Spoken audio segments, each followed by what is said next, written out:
আসসালামু আলাইকুম। অন্তর্বর্তীকালীন সরকারের মেয়াদ প্রায় 1 বছর কিন্তু হতে চলেছে। 11 মাস তো হয়ে গেল।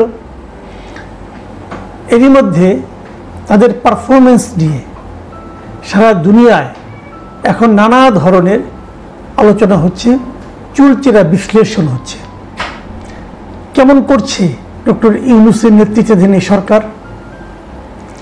পশ্চিমা বিশ্বে যে বিশ্বের উপর সবচেয়ে বেশি নির্ভর করতেন ডক্টর ইউনূস নিজে, যতবার উনি আওয়ামী লীগ সরকারের সঙ্গে বিরোধী জড়িয়েছেন, অথবা বলা যায় আওয়ামী লীগ সরকার অথবা শেখ হাসিনা সরকার জড়িয়েছে ডক্টর ইউনূসের সঙ্গে বিরোধে, ততবার কিন্তু ডক্টর ইউনূসের পক্ষে দাঁড়িয়েছে পশ্চিমা বিশ্ব, পশ্চিমা মিডিয়া।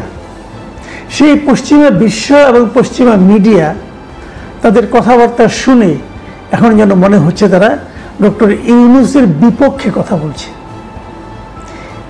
এই পরিবর্তনটাকে ডক্টর ইউনূস কিভাবে গ্রহণ করবেন? উনি কি এই সমস্ত ব্যাপারে সচেতন আছেন? কিছুদিন আগে উনি লন্ডন সফরে গিয়েছিলেন, অনেকের সঙ্গে দেখা করেছেন, অনেকের সঙ্গে দেখা করতে চেয়েছেন কিন্তু পারেননি। কোথাও সম্মানিত হয়েছেন, কোথাও কিঞ্চিত অপমানিত হয়েছেন। ইন্টারভিউ করেছেন একাধিক, নানা জনের নানা কথা। এই সময় উনি ইকোনমিস্টকেও একটা ইন্টারভিউ দিয়েছিলেন। সেই দ্য ইকোনমিস্টে দুদিন আগে তারা এই বাংলাদেশের প্রসঙ্গ নিয়ে তাদের একটা রিপোর্ট প্রকাশ করেছে। এই রিপোর্টের শিরোনাম তাদের অনলাইন সেকশনে একভাবে আছে এবং প্রিন্ট সংস্করণে আরেকভাবে আছে। প্রিন্ট সংস্করণে লিডার্স শাখায় এটার শিরোনাম হয়েছে আনব্যান দ্য আওয়ামী লীগ, মানে আওয়ামী লীগকে ব্যান না করা, এই ছিল শিরোনাম। আর এটাই যখন অনলাইনে প্রচারিত হয়েছে সেখানে লেখা হয়েছে banning the opposition is no way to revive Bangladesh democracy, মানে বাংলাদেশের যে গণতন্ত্র সেটাকে ফিরিয়ে আনার ক্ষেত্রে বিরোধী দলকে ব্যান করা কোনো পথ হতে পারে না। বুঝতে পারছেন, ডক্টর ইউনূস এ সময়ে রাজনৈতিক অঙ্গনে সবচেয়ে বড় যে স্টেপটা নিয়েছেন সেটা নিয়েই উনি সবচেয়ে বেশি বেকায়দায় পড়ে গেছেন। উনি আওয়ামী লীগকে ব্যান করে ঠিক করেননি। হয়তো বলবেন আওয়ামী লীগকে তো ব্যান করা হয়নি।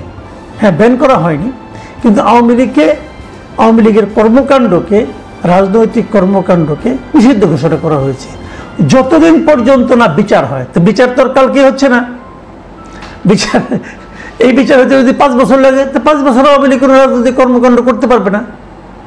আর আপনি যতই বলেন না কেন, যত যাই বলেন না কেন, আপনি প্রমাণ করতে পারবেন না যে এই সিদ্ধান্তটা, এই যে আওয়ামী লীগকে রাজনীতি করতে না দেওয়ার সিদ্ধান্তটা, এটাকে খুবই গণতান্ত্রিক সিদ্ধান্ত বলা যাবে, এটা প্রমাণ করা কঠিন, সম্ভব না, ইম্পসিবল। এটা জাস্ট গায়ের জোরে আমি বলবো। আপনি হয়তো বলবেন এটা আইনের মাধ্যমে, আইন মানে একটা কালো আইনের মাধ্যমে, একটা নির্বাহী আদেশে একটা কালো আইনের মাধ্যমে এই কাজটা আপনারা করেছেন। এই যে গায়ের জোরে একটা সিদ্ধান্ত নেওয়া, আমি শুরু থেকেই কিন্তু বলে এসেছিলাম যে এই কাজটা এই সরকারের জন্য বুমেরাং হয়ে যাবে। তখন বিএনপি একটা খুব অদ্ভুত ভূমিকা পালন করেছে। বিএনপি মুখে মুখে বলেছে তারা কোনো দলের নিষিদ্ধ চায় না। যখন এই ঘটনাটা ঘটেছে, যখন সরকার এরকম একটা সিদ্ধান্ত নিয়েছে, তখন তারা কিন্তু কোনো প্রতিবাদও করেনি। সরকার ভেবেছে কেউ তো প্রতিবাদ করছে না, এটা বিরাট কাজ আমি করে ফেললাম, হাসনাত আবদুল্লাহর হুমকিতে টলমলো হয়ে এই সিদ্ধান্ত নিয়ে নিলাম। ঈদের আনন্দ সবাই অনুভব করলেন। নেট রেজাল্ট কি? নেট রেজাল্ট হলো বিদেশের মাটিতে অথবা বিদেশি মিডিয়াগুলোর কাছে এই সরকারের এই কর্মকাণ্ডকে তারা প্রশ্নের মুখে তুলে দিল এবং বিদেশি মিডিয়াগুলো এটা সমালোচনা করল এবং তারা বলেছে এই কাজটা তারা ঠিক করেনি। যে রাজনৈতিক ঐকমত্য গঠন করার কথা ছিল, শেখ হাসিনা সরকারের পতনের পর দেশটাকে সামনের দিকে অগ্রসর করে নেওয়ার জন্য যে যে পদক্ষেপগুলো নেওয়া উচিত ছিল সেই সব পদক্ষেপ নেওয়ার ক্ষেত্রে সবচেয়ে বড় বাধার যে কাজটা, সে কাজটা হলো এই একটা রাজনৈতিক দলকে তার রাজনৈতিক কর্মকাণ্ডকে নিষিদ্ধ ঘোষণা করা। এবং এটাকে তারা মোটেই পছন্দ করেনি। ইকোনমিস্টের লেখায় কি লেখা হয়েছে আমি একটু আপনাদের পড়ে শোনাই। ক্ষমতাচ্যুত আওয়ামী লীগের কার্যক্রম নিষিদ্ধ করার সিদ্ধান্ত গণতন্ত্র পুনর্গঠনের প্রতিশ্রুতির সঙ্গে সাংঘর্ষিক। মানে এই সরকার যে গণতান্ত্রিক পুনর্গঠনের যে প্রতিশ্রুতি দিয়েছে তার সঙ্গে এই সিদ্ধান্তটা সাংঘর্ষিক।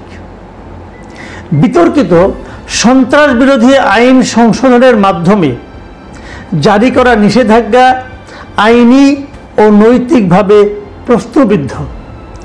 এটি সেই পুরনো রাজনৈতিক প্রতিশোধের চক্রকে আবার জাগিয়ে তুলতে পারে। আগের যে প্রতিশোধের যে একটা মানে আপনার প্রতিপক্ষকে হেনস্থা করার, নিশ্চিহ্ন করার যে একটা মানে আপনার পদ্ধতি ছিল, সেই পদ্ধতিটাকে আবার এটা জাগিয়ে তুলতে পারে। এবং সেই পদ্ধতিটা আমরা প্রয়োগ করতে দেখেছি আওয়ামী লীগ সরকারকে, আওয়ামী লীগকে।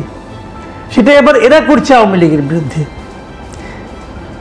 তারপর তারা আরও লিখেছে, এখনও ব্যাপক জনসমর্থন থাকায় বাংলাদেশের বর্তমান সরকারের উচিত আওয়ামী লীগের ওপর থেকে বিধিনিষেধ প্রত্যাহার করে তাদের নির্বাচনে অংশগ্রহণের সুযোগ করে দেওয়া। ইকোনমিস্টের এই নিবন্ধন, এই যে নিবন্ধ তারা লিখেছে, এই নিবন্ধকে আপনি উড়িয়ে দেবেন কিভাবে? এখন কি আপনি বলবেন যেটা আগে বিএনপির ব্যাপারে বলা হতো, আওয়ামী লীগ বলতো, বিএনপির পক্ষে কিছু গেলে আওয়ামী লীগ বলতো এটা বিএনপির লোকজন, জামাতের লোকজন টাকা দিয়ে করিয়েছে। এখন কি আবার এই সরকার বলবে এটা আওয়ামী লীগ টাকা দিয়ে করিয়েছে? আমরা একটা অদ্ভুত মানে মানসিকতা, অদ্ভুত আচরণ আমাদের সরকারগুলির মধ্যে দেখি।